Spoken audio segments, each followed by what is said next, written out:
Shalom, shalom, peuple de Dieu. Ezabino, la sœur Gladys Mambimbi, la servante de l'Éternel. Totika moment on m'a beaucoup ensemble to bondeli, Éternel Dieu des armées, tu es le besoin toi ni à grâce, copé ça vous merci, copé ça biso souffle divine à tongo. Nzambe na kotika message on m'a beaucoup non Éternel tout puissant. Seigneur, si que tes Saint-Esprit est en centre. Espirenga o nabosani pe espirenga o édifier peuple na yo Seigneur. Peut-être nous okota na mitema ya peuple na yo bazala édifier na part na yo Jésus-Christ de Nazareth. J'ai ainsi prié. Je dis gloire et louange à toi Seigneur Jésus-Christ de Nazareth. Amen. Totangi na no passage biblique yo ava tokota na message na biso. Toke na 1 Pierre chapitre 2 verset nango 2 na verset 3. J'ai la parole de Dieu au nom puissant de Jésus-Christ. Désirez comme des enfants nouveau-nés le lait spirituel et pur, que par lui vous croisiez pour le salut. Verset 3. Si vous avez goûté que le Seigneur est bon, bien-aimé dans le Seigneur, Bible est claire sur biso passage oyo eza clair na bandako Saint-Esprit et debino otanga ngo mobimba lokola internet eza ngonga na préféré na zwa partie des versets oyo selon l'inspiration du Saint-Esprit na partage ngo na peuple na expérience o nzamba sana ngai personnellement. Les spirituels o tozolobela mpona babébé nouveau-né dans le Seigneur, donc babébé spirituel bato oyo babandi nzela ya bonzambe sika yango nde Bible ezolobela biso boye. Bien-aimé dans le Seigneur, soki nzambe obandi kosambela nzambe na osika komi minimize te, komi mona te ke ngai kutu tala bawana baza baleki nga kingandi asambela koleka nga non. Ntango okoti na bonzambe sika yo tala eza na bato mpe oyo nzambe alobelaka bango. Nzambe moko alobelaka na bandoto, nzambe alobelaka yo, donc nzambe vraiment etilisaka yo alobelaka makambo ebele. Yo kolanda na yo te ke non bato non. Même famille etelemeli yo na nzela oyo ya nzambe yo landi. Kopesa matoi na yo na moto mokili te. Objectif ya bato wana ezalaka juste kodécourager moto na chemin ya bonzambe. Parce que message oyo nzambe atienga cœur na ya kopartage yango na peuple na ye po nzambe azomona eza mpe na bandeko ebele oyo baza babengami na service ya nzambe mais baza toujours na baquestion à poser, baza toujours komimona petit, baza toujours komimona kenga na okoka kosalela nzambe te. Bien-aimé dans le Seigneur, yango nzambe aye babiso nyonso po tobima boye touti mpe na bolamu te. Nzambe alokoti biso na mabe makasi ntango mpe tokoti na chemin oyo tozwa mpe babitumba ebele, mais toyoka eka o nzambe oka nzambe alingaki yango toyokaki. Mutu oyo ayokaka nzambe bien-aimé dans le Seigneur parce que lait ya nzambe, lait spirituel eza pur. Yango na verset 3 elobi na biso si vous avez goûté que le Seigneur est bon. Bien-aimé dans le Seigneur, nzambe aza malamu moko. Jésus-Christ de Nazareth oyo apona biso oyo aya komipesa en sacrifice po biso tozala sauvé. Nzambe aza malamu, alingi biso mingi. Biso moko peut-être tomiyebaka te grâce nini oyo tozalaka nango kobenga mabana ya nzambe mpe kotambola na kati ya makolo ya nzambe. C'est une grâce.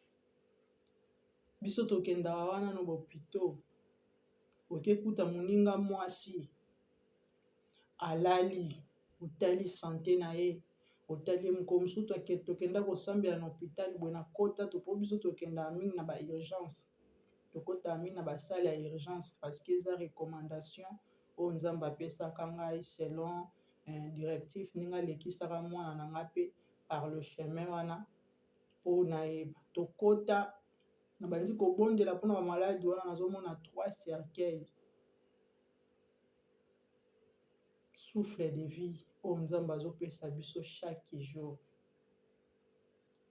oyo nzambe azopesa biso chaque jour. Eza na baexpérience mosusu namona na kati ya mosala bonzambe oyo epesanga lisu makasi, nakangama lisu na nzambe na nga makasi, nabanga lisu nzambe koleka.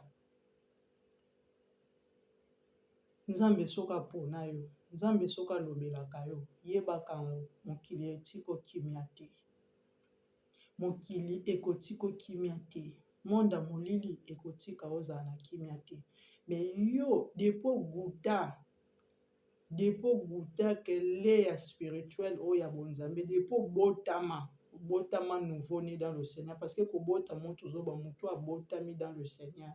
Le temps okoti bonzambe sika, même si nano okeno na zo du baptême te, kaka ndenge déjà oke déjà o accepter ondimi biso mokolo mobali na nga kendaka accepter akepesa dime accepter lobi na accepter Jésus-Christ comme Seigneur et Sauveur na vie na nga na bandi siko kotambola ne ya partir mokolo wana kaka banda ko vine ekomaka compliqué,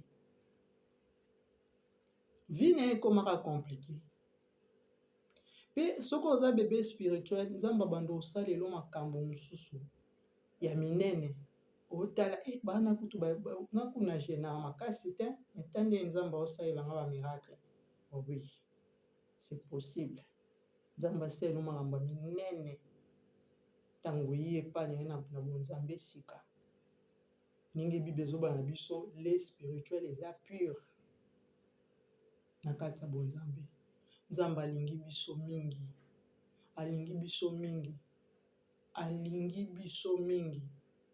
Nilo nzamba ye kotalisa nga révélation bisinga bima servante yebisa bana nga ke nalingi bango mingi ba approcher ngai nzambe.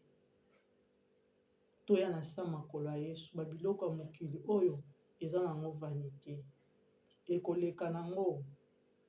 Botala baliwa ya bakonzi mingi bakufaka bakendaka na babien te batika yango, bakendaka mpe na bambongo te.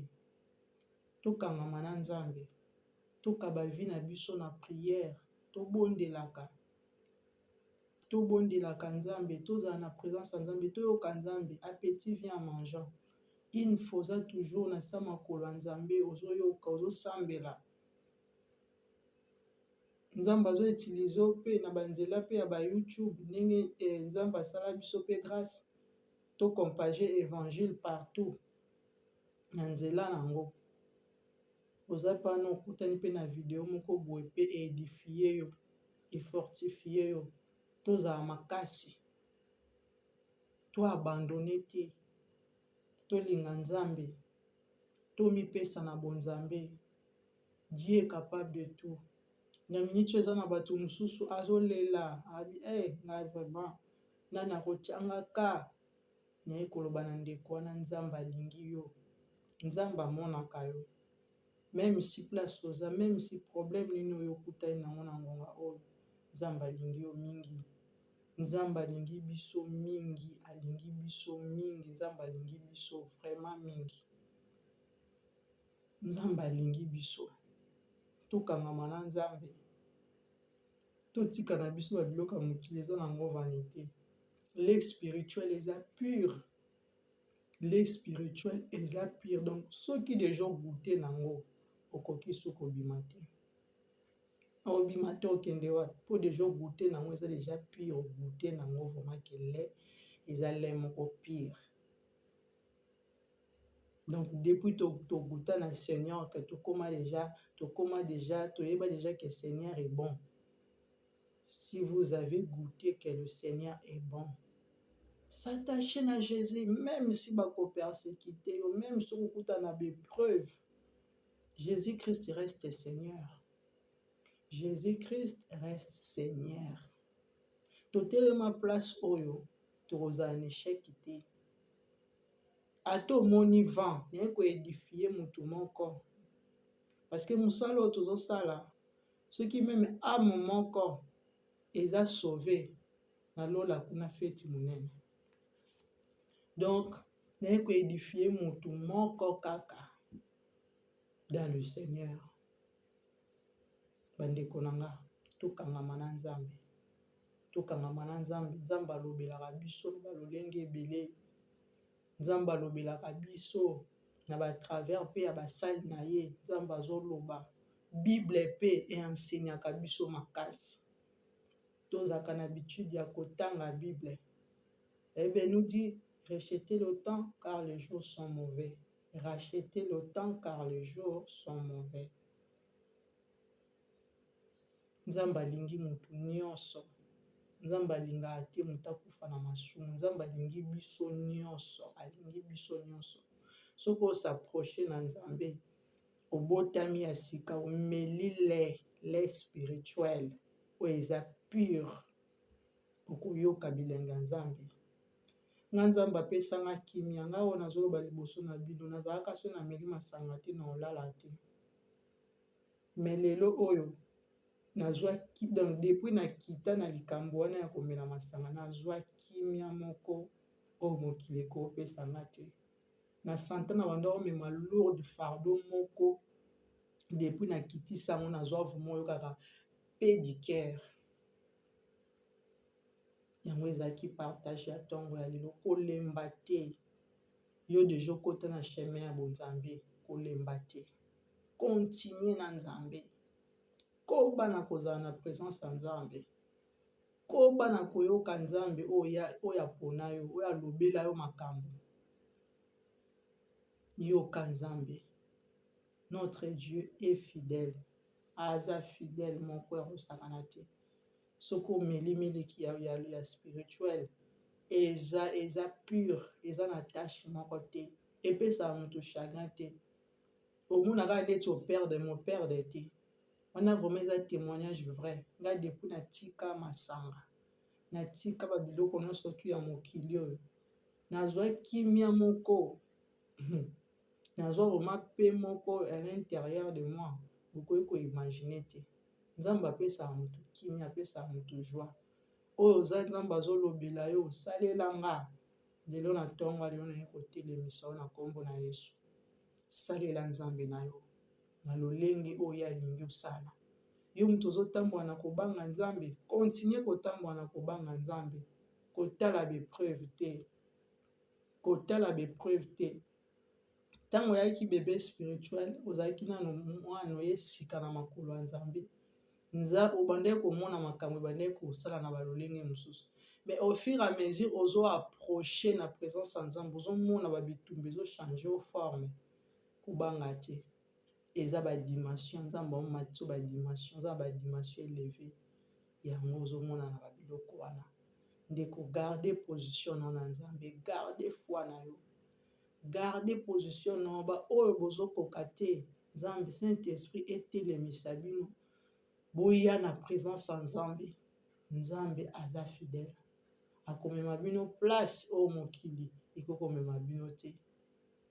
Après kufa, vie mosusu ezali. Esala pasi mutu akufa na masumu. Poke na adresse nini. Eza mutu mosusu na sa moyo ayebi kutu bonheur te. Aka na ba problème. Donc azaka na ba difficulté, ba souci, ba siko okufi okeli sou na pasi. Osali nini bien aimé dans le Seigneur. Mais Nzambe tango yango. Repentance pour na ba kufi ezalaka te. Mutu déjà kufi oto sambela, oto kebo tia ba fleur. Non, repentance eza esouté.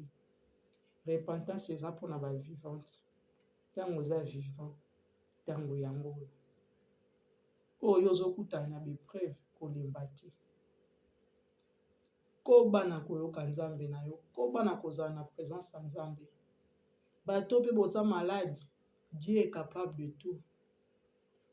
Ezaki yango wana oyo Nzambe atiaki nga na cœur to partager na peuple na ntongo ya lelo. Oyo akozala na posa ya soutien na nzela na biso. Numéro na ngai eza plus 241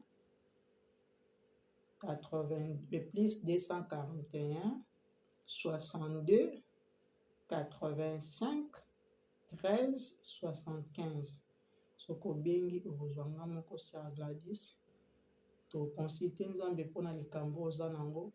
Nzambe akozanga te na kopesa yo solution parce que ye aza numérateur na bato balukaka ye. Soki oluki ye akorépondre yo.